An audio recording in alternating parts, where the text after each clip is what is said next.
গল্প বিষাদরাঙা সন্ধ্যায়। লেখনীতে নুসরাত জাহান মিষ্টি। আমাকে বিয়ে করলে আপনি স্ত্রী নন, শুধু একটি দেহ। মোহনা খুব শান্ত গলায় কথাটি বলে। বিয়ের সপ্তাহখানেক আগে মোহনা বিয়ে ভাঙার জন্য জয়ের কাছে আসে। জয় বিয়েটা ভাঙার কারণ জানতে চাইলে উপরোক্ত কথাটি বলে। জয় মোহনার কথা শুনে শান্ত গলায় বলে, আপনি কাউকে ভালোবাসেন? মোহনা জবাব দেয় না। সে আস্তে করে মাথাটা নিচু করে ফেলে। জয় যা বোঝার বুঝে ফেলে, তাই স্বাভাবিক গলায় বলে, আপনার বাবা মাকে এটা জানান। এভাবে কতবার বিয়ে ভাঙবেন? আজ বিয়ের ডেট ঠিক করে ফেলেছে, কাল হয়তো বিয়ের আসরে নিয়ে যাবে। তখন আপনি চাইলেও হয়তো বিয়েটা ভাঙতে পারবেন না। এর চেয়ে সহজ হয় আপনি যদি আপনার পরিবারকে তার সঙ্গে দেখা করান। একটু থেমে জয় আবার বলে, আপনি চাইলেই আমি এই ব্যাপারটা সহজ করতে পারি। আমি তাদের জানিয়ে দিই। মোহনা এবার চোখ তুলে তাকায়। তার চোখ দিয়ে পানি গড়িয়ে পড়বে যেন, তবে পড়ে না। সে নিজেকে সামলে নেয়, অতঃপর বলে, তার সঙ্গে এ জীবনে আমার মিল হওয়া সম্ভব নয়। যদি সম্ভব হতো তবে আমি তার কথা বলতাম। মানে? জয় বুঝতে না পেরে জানতে চায়। মোহনা মনে মনে একটা দীর্ঘশ্বাস ফেলে বলে, এসব কথা থাক, বড় জটিল জটিল জিনিস সবসময় এড়িয়ে যাওয়াই ভালো। আমি যদি যথাযথ কারণটা না জানতে পারি তবে বিয়েটা কেন ভাঙব? আপনি যাকে ভালোবাসেন তার সঙ্গে পরিবারের আলাপ করাতে পারবেন না, আবার বিয়েও করবেন না, কিন্তু কেন? জয় খুব স্বাভাবিকভাবে জানতে চায়।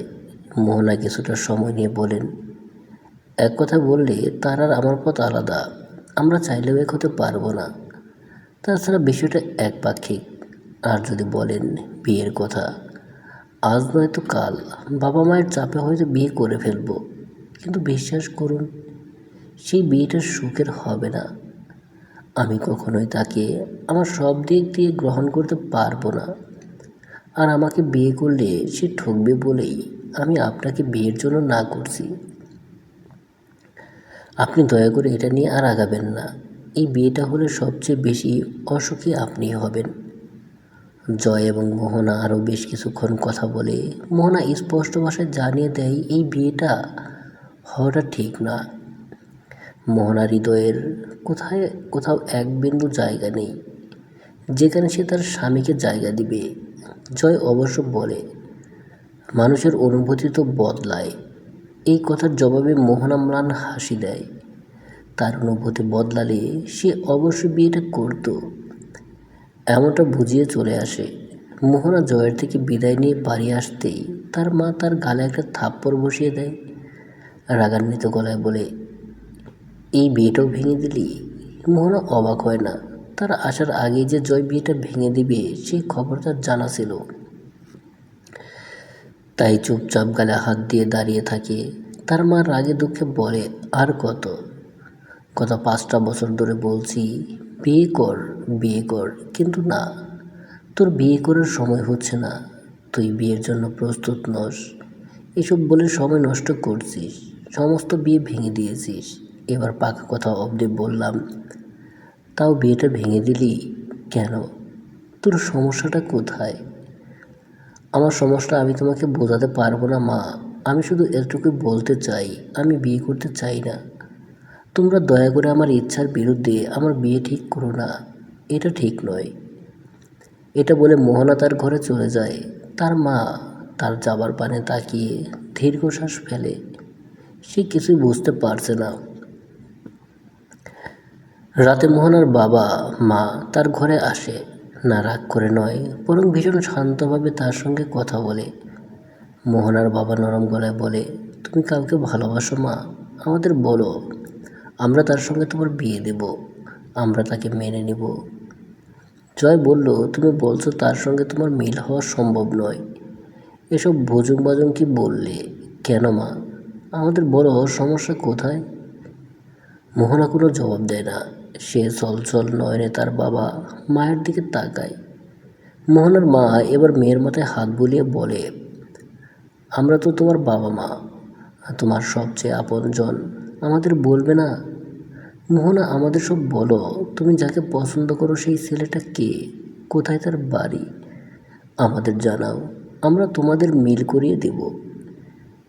এটা সম্ভব নয়। মোহনা বেশ শান্ত গলায় জবাব দেয়। তার বাবা এবার কিছুটা হতাশ হয়ে বলে, কেন সম্ভব নয়? যদি এটা সম্ভব না হয় তবে আমাদের পছন্দ মেনে নিয়ে বিয়ে করছো না কেন? তুমি বিয়েও করবে না, আবার তোমার পছন্দের কথাও জানাবে না, তবে তুমি করবেটা কি? আমরা তো বলছি আমরা সব মেনে নিব। আমরা তত খারাপ বাবা মা নই যে সন্তানের পছন্দকে মানব না। মোহনার মা কিছুটা বিরক্তি নিয়ে বলে, বারবার বিয়ে ভেঙে দিচ্ছে অথচ তার নাম বলছে না। এবার সব কিছু বিরক্তই লাগছে। একবার নয় বহুবার এসব জানতে চাওয়া হয়েছে, এখন সব বিরক্তির কারণ হয়ে দাঁড়িয়েছে। এভাবে তো চলতে পারে না। মোহনা বাবা মায়ের মনের অবস্থা বুঝলো, তারও মনে হয় এভাবে চলতে পারে না। তাই এবার সব বলার সিদ্ধান্ত নেয়। সে হাত দিয়ে তার ব্যালকনি দেখিয়ে বলে, ওই ব্যালকনি দিয়ে প্রথম যে বাড়িটা দেখা যায় সেখানে রয়েছে আমার ভালোবাসা। তোমরা তাকে চেনো, কিন্তু তার সঙ্গে তোমাদের মেয়েকে জুড়ে দেওয়ার সাধ্য তোমাদের নেই। মোহনার বাবা মা অবাক হয়ে যায়। তারা দুজন বিস্ময়ে একে অপরের দিকে তাকায়, অতঃপর একসঙ্গে বলে, তন্ময়। চিরচেনা সেই নামটা কানে আসতেই মোহনার চোখ দিয়ে কয়েক ফোঁটা পানি গড়িয়ে পড়ে। মোহনা চোখের পানি না মুছে বলে, তোমরা জোর করো না প্লিজ, জোর করো না। বিশ্বাস করো, তোমাদের মেয়ে ওই মানুষটার জায়গায় কাউকে বসাতে পারবে না। তোমাদের মেয়ে তো আগেই ভেতর থেকে শেষ হয়ে গিয়েছে। এবার যদি তার স্থানে কাউকে বসাতে হয় তাহলে হয়তো বাহির থেকেও শেষ হয়ে যাবে। মেয়ের মুখে এমন কথা শুনে মোহনার বাবা মা অবাক হয়। তারা এসে মেয়েকে জিজ্ঞেস করে, জড়িয়ে ধরে। তাদের মেয়ে মনের মধ্যে এত বড় দুঃখ বয়ে বেরিয়েছে, অথচ তারা বুঝতে পারেনি। হ্যাঁ, উদাস দেখেছে মেয়েকে, তবে সেটাকে ততটা গুরুত্ব দেয়নি। বিয়ে বারবার ভাঙার পর অবশ্য ধরে নিয়েছে প্রেম করছে, তবে বাবা মায়ের সঙ্গে তার দেখা করেছে না দেখে তারা ধারণা করেছে সম্পর্ক শেষ। এটা আজকাল হতেই পারে, ব্রেকআপ হয়েছে, সব শেষ, মুভ অন করে নেবে মেয়ে, কিন্তু তেমন কিছু হয় না। এখন তারা বুঝতে পারছে এটা এত সহজ প্রেম নয়। যদি হতো তবে আজও তাকে ভালোবেসে তাদের মেয়ে বারবার বিয়ে ভাঙত না। তারা মোহনাকে শক্ত করে জড়িয়ে ধরে। মোহনা বাবা মায়ের আলিঙ্গন পেয়ে কান্নায় ভেঙে পড়ে। এতদিনের চাপা কান্নাটা আজ বেরিয়ে আসছে, কারণ তার তো কাঁদার অধিকারও ছিল না, আজও নেই। তবে আজ আর নিজেকে সামলাতে পারছে না মোহনা, তাই সে কান্নায় ভেঙে পড়ে। কাঁদতে কাঁদতে বলে, তোমাদের মতো আমিও ভেবেছিলাম এ প্রেম অল্পে শেষ হয়ে যাবে, ভুলে যাব তাকে, নতুন করে জীবন গড়ব, কিন্তু হয়নি। আমি পারিনি। আমি না তাকে নিজের করতে পেরেছি, না তাকে বলতে পেরেছি, আর না পারবো। তাই বলছি, তোমরা আর আমাকে জোর করো না, কখনো জোর করো না। আমি আর পারবো না বিয়ে ভাঙতে। আমি বড্ড ক্লান্ত হয়ে গেছি, খুব ক্লান্ত। এখন আর এসব করতে ইচ্ছে করে না, মনে হয় নিজেকে শেষ করে দিই, সব ঝামেলা শেষ। অতীত। মোহনার বাবা মা দুজনেই সরকারি চাকরিজীবী, কর্মজীবন নিয়ে বড্ড ব্যস্ত। সেই জন্য দিনের বেশিরভাগ সময় মোহনা তন্ময়দের বাড়িতে কাটিয়েছে। ছোট থেকে সেখানেই বড় হয়। তন্ময় মোহনার বড় চাচার ছেলে, তাদের বাড়ি পাশাপাশি, একসাথে থাকে না। তবে মোহনা ছোট থেকেই তাদের সঙ্গেই বড় হয়েছে। যেহেতু বাবা মা ব্যস্ত ছিল, সেই ছোটোবেলা থেকে মোহনা তন্ময়কে পছন্দ করত। শুধু পছন্দ নয়, এটা ভালোবাসা ছিল। যখন মোহনার ভালোবাসা বোঝার মতো বয়স হয়নি, তখন থেকে সে তন্ময়কে ভালোবাসে। বড় হওয়ার সঙ্গে সঙ্গে এই ভালোবাসা বেড়ে যায়। তবে তার হৃদয়ের এই প্রেম প্রকাশ করা হয়নি। একদিন ভর সন্ধ্যায় তার হৃদয়ের সমস্ত প্রেমকে ধ্বংস করতে তন্ময় বউ নিয়ে বাড়ি ফেরে। যাকে ঘিরে মোহনার স্বপ্ন বাসর সাজানো সেই মানুষটা অন্য কাউকে বিয়ে করে নিয়ে আসে। সেই সন্ধ্যাটা বিষাদ রাঙা ছিল বোধ হয়। হয়তো এই বিষাদের রং তন্ময়কে ছুঁতে পারেনি, কিন্তু মোহনাকে ছুঁয়ে দিয়েছিল। তার বুকের ভেতর কি তোলপাড় হয়েছিল সেটা একমাত্র সেই জানে। তার কানে আজও বাজে, ও আমার আমার আমরা বিয়ে করেছি। তন্ময় কত সাবলীল ভাষায় কথাটা বলছে। কথাটি বলার সময় তন্ময়ের মুখের উজ্জ্বলতা মোহনার নজর এড়ায়নি। সেদিনের পর মোহন আর হাসতে পারেনি। যে মেয়েটা খুব অল্পে হাসতো, সবাইকে হাসাতো, সেই মেয়েটা উদাস হয়ে যায়। তার মুখে সবসময় ফুটে ওঠে বিষণ্ণতা। তার বাবা মা ব্যস্ত মানুষ, এসব দেখার সময় পায় না। যদিও বা নজর পড়ে তখন মনে করে মুড ছুঁই। অথচ এটা তার হৃদয়ের মস্ত বড় যন্ত্রণা ছিল। না, মোহনার বাবা মা তাকে ভালোবাসে না এমন নয়, তারা তাকে খুব ভালোবাসে। তবে জীবন ব্যস্ত, তাই ভালোবাসাটা সেভাবে প্রকাশ করতে পারেনি, সময়টা দেওয়া হয়ে ওঠেনি। এজন্য মোহনার হৃদয় ভাঙার গল্পটা তারা দেখেনি। তবে মোহনা যে তন্ময়ের বিয়ের পর তার বাড়ি যাওয়া কমিয়ে দিয়েছে, এটা নজরে পড়েছে। এই নিয়ে প্রশ্নও করেছে। মোহনা পড়ালেখার ব্যস্ততা দেখিয়ে কাটিয়ে নেয়। সে কাউকে বলতে পারে না তার যন্ত্রণা। তন্ময়ের বাড়িতে গেলে এখন আর তন্ময়কে একা নয়, তার সঙ্গে তার বউকে দেখতে হয়। এই তো সেদিন হুট করে মোহনা তাদের বাড়ি যায় একটা জরুরি কাজে। কাজ না থাকলে আসতো না, তবে সেদিন তার রেহাই হয়নি। সে গিয়ে বসার ঘরে তন্ময়কে তার নতুন বউয়ের হাত পায়ে ধরতে দেখি মনে হচ্ছে তার বউ কোনো বিষয় নিয়ে তার উপর রাগ। সেই রাগ ভাঙাচ্ছে তন্ময়। সেখানে যে মোহনা এসেছে সেটা নজরেই পড়েনি, তাই তো বউয়ের রাগ ভাঙানোর শেষ চেষ্টা হিসেবে তাকে জড়িয়ে ধরে। এটা দেখে মোহনার চোখ সরিয়ে নেয়। এই দৃশ্যটা তার জন্য বড় যন্ত্রণার ছিল। সে ভয় পায় এই যন্ত্রণায় না নজর দেওয়া হয়ে যায়। সে চায় না তার তন্ময়ের সুখে নজর দিতে, তাই তো এখন আর আসতে চায় না। অবশ্য খানিক পর তন্ময়ের মোহনার দিকে নজর পড়ে। সে কিছুটা কষ্ট নিয়ে বলেছিল, কিরে মোহনা, আজকালকেও তো দেখা যায় না, আমাদের ভুলে গেলি? বাহ, ভালোই, এত সহজেই ভুলতে পারলি। মোহনা কথাটা এড়িয়ে যায়, অজুহাত দিকে চলে আসে। সে জানতে দেয় না তার হৃদয়ের কথা। তন্ময়কে বুঝতে দেয় না তাকে এ জীবনে ভোলা মোহনার পক্ষে সম্ভব নয়। মোহনা যে তাকে হৃদয় দিয়েছে। যদিও তন্ময়ের বিয়ের পর মোহনা অনেক চেষ্টা করেছে তাকে ভুলতে, কিন্তু পারেনি। এত সহজ, ছোট থেকে একটু একটু করে হৃদয়ে তার জন্য জায়গা তৈরি করেছে, সেটা ভোলা আদৌ সহজ নয়। মোহনার জন্য সহজ নয়, সে ভুলতে পারেনি। তবে যাওয়া আসা কমিয়ে দিলেও মাঝে মাঝে তাদের বাড়ি যেতে হতো। মোহনা একটা বিষয় লক্ষ্য করে, তার চাচি তন্ময়ের বউকে তেমন পছন্দ করে না। হয়তো ছেলে হুট করে বিয়ে করে নিয়ে আসায় মোহনা চাচির মনের ব্যথা বুঝতে পারে। তাছাড়া তার চাচি তাকে তন্ময়ের বউ করতে চেয়েছিল। সেই তো ছোট থেকে বলতো, তোকে আমার তরুর বউ করে ঘরে রেখে দেব। তার সেই কথাটা সিরিয়াসলি নিয়েই তো সে এত স্বপ্ন দেখলো। চাচিও সে সিরিয়াসলি বলতো, তা মোহনা জানে। সে একবার চাচিকে চাচার সঙ্গে এই বিষয়ে কথা বলতে দেখেছে। সে যাক, এখন তো কিছু হওয়ার নেই। তাছাড়া চাচির উচিত তার ছেলের বউকে মন থেকে গ্রহণ করা। তাই মোহনা আগ বাড়িয়ে এবার তন্ময়ের বউয়ের সঙ্গে কথা বলে অল্প আলাপে ভাব জমায়। তাকে চাচির পছন্দ ও অপছন্দ সম্পর্কে জানায়, যার মাধ্যমে সহজেই সে চাচির মন জয় করতে পারবে। একটা সময় করেও নেয়। এজন্য অবশ্য তন্ময় এবং তার বউ মোহনাকে কৃতজ্ঞ জানায়। কিন্তু সত্যি বলতে এখানে মোহনার তেমন ভূমিকা নেই। তন্ময়ের বউ মনের দিক থেকে খুব ভালো, মনটা বড্ড স্বচ্ছ মেয়েটার, সেজন্যই এত সহজে সবার মন জয় করতে পেরেছে।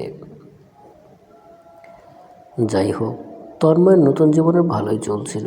তাদের বাড়িতে এখন রোজ উৎসবের মতো। চাচি তো এখন নতুন বউকে খুব পছন্দ করছে, তার মন মতো সব কাজ করছে যে, তাই তাদের আনন্দের সীমা নেই। মাঝে মাঝে তাদের আনন্দে সামিল হতে মোহনাকে ডাকে, কিন্তু মোহনা যায় না। না হিংসা নয়, তার তন্ময়ের বউয়ের উপর হিংসে হয় না। অমন ভালো মেয়েটার উপর হিংসে করা যায় না। তবে আফসোস হয়, ওই মেয়েটার জায়গায় তো সে থাকতে পারত। এই আফসোস নজর না লেগে যায়, তাই মোহনা যায় না। তবে তন্ময়ের সুখটা বেশি দিন টিকল না। মোহনা নজর দেয়নি, তাও তাদের সুখটা শেষ হয়ে গেল। মোহনা আজও চোখ বন্ধ করলে সেই দিনটি দেখতে পায়। দিনটি ছিল সোমবার। সেই দিনও সন্ধ্যার দুঃসংবাদটা আসে। সেও এক বিষাদরাঙা সন্ধ্যা ছিল। তবে এবার শুধু মোহনার জন্য বিষাদের নয়, এটা সবার জন্য ছিল। সেদিন সন্ধ্যায় খবর আসে তন্ময় মারা গিয়েছে। সড়ক দুর্ঘটনায় তন্ময়ের জায়গা শেষ করে দিয়েছে। সেদিনের আগে মোহনার কাছে সবচেয়ে বিষাদের স্মৃতি ছিল তন্ময়ের বিয়ের দিন। তবে সেই দিনটা সব থেকে বদলে দেয়। তন্ময়ের মৃত্যুটা তার বিয়ের যে যন্ত্রণা ছিল। মোহনা যে সময় এখন জানতে পারে, তখন তার অবস্থা দেখার মতো ছিল। সে অনেক ভেঙে পড়ে। তন্ময়ের লাশ যখন বাড়িতে নিয়ে আসা হয়, তখন মোহনার ইচ্ছে করছিল ছুটে গিয়ে তাকে জড়িয়ে ধরতে, কিন্তু পারেনি। অধিকার যে ছিল না, সেই অধিকার যার ছিল, সে মানে তন্ময়ের বউ ঠিকই তার লাশ জড়িয়ে হাউমাউ করে কাঁদছিল। কিন্তু মোহনা পারেনি। সে শুধু দূরে দাঁড়িয়ে পাথরের মতো দেখেই গেল। তারও ইচ্ছে করছিল হাউমাউ করে কাঁদতে, কিন্তু পারেনি। কারণ ওই পরিস্থিতি সে ওভাবে কাঁদলে যে সবাই তার এবং তন্ময়কে নিয়ে খারাপ কিছু চিন্তা করত। চাচতো বোন কি ওভাবে কাঁদতে পারে? ওটা তো অস্বাভাবিক। সেদিন মোহনা আফসোসের সঙ্গে মনে মনে বলেছিল, তন্ময় ভাই, তুমি কেন এমন করলে? তোমাকে তো পেলামই না। তোমার মৃত্যুতে কাঁদার অধিকারটুকুও নেই। মনের কথা মনে রয়ে যায়, সে বলতে পারে না। সেদিন সবার হৃদয়ের ব্যথা সবাই অনুভব করতে পারলেও মোহনারটা কেউ পারেনি। তার যন্ত্রণাটা কেউ দেখতে পায়নি।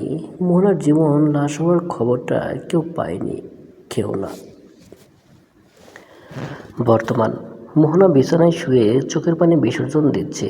অতীতের সব খারাপ স্মৃতি একসঙ্গে মাথার মধ্যে জেঁকে বসেছে। সেগুলো কল্পনা করে সে চোখের পানি ফেলছে। আজ আর তার চোখের পানি ফেলতে বাধ্য নই।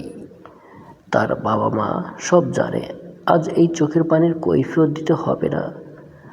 তাই মোহনা মন খুলে কাঁদছে, আর মনে মনে বলছে, তোমার বিয়ে হয়ে গিয়েছিল, হ্যাঁ কষ্ট পেয়েছি, তবু তোমার চোখের সামনে খুশি দেখতে তো পেয়েছি। যন্ত্রণা থাকলেও এখনকার মতো তো তখন ছিল না তন্ময় ভাই। সেদিন কেন চলে গেলে? আমার জন্য না হোক, তোমার বউয়ের জন্য তো একটু সাবধান হতে পারতে, একটুখানি সাবধান। পরিশেষে তন্ময়ের মৃত্যুর পর তার বউকে তার পরিবার নিয়ে গিয়েছে। 5 বছর পর তার দ্বিতীয়বার বিয়ে দেওয়া হয়েছে। তবে মোহনা তন্ময়ের মৃত্যুর 10 বছর পরে বিয়ে করেনি। তার বাবা মা আর জোর করতেও পারেনি, কারণ মোহনা স্পষ্ট জবাব, সে হয়তো বিয়ে করার চেয়ে নিজেকে শেষ করাটা বেশি সহজ মনে করবে। তাই তার বাবা মায়েও আর জোর করেনি। তারা জানতো তন্ময় এবং মোহনা খুব ভালো বন্ধু। তবে এটা যে মোহনার দিক দিয়ে গভীর ছিল তা বুঝতে পারেনি। পারলে হয়তো তন্ময়ের বিয়ের আগে একটা কিছু করতো। দিন শেষে সবাই ভালো রয়েছে, মোহনাও ভালো রয়েছে। তবে হ্যাঁ, হৃদয়ে থাকা তন্ময়টা রয়ে গেছে। তার স্মৃতিগুলো এখনও জীবন্ত। প্রিয় দর্শক, গল্পটা কেমন লাগলো তা অবশ্যই কমেন্ট করে জানাবেন। গল্পটা ভালো লাগলে চ্যানেলটা সাবস্ক্রাইব করে সাথেই থাকবেন। ধন্যবাদ সকলকে। ভালো থাকবেন, সুস্থ থাকবেন।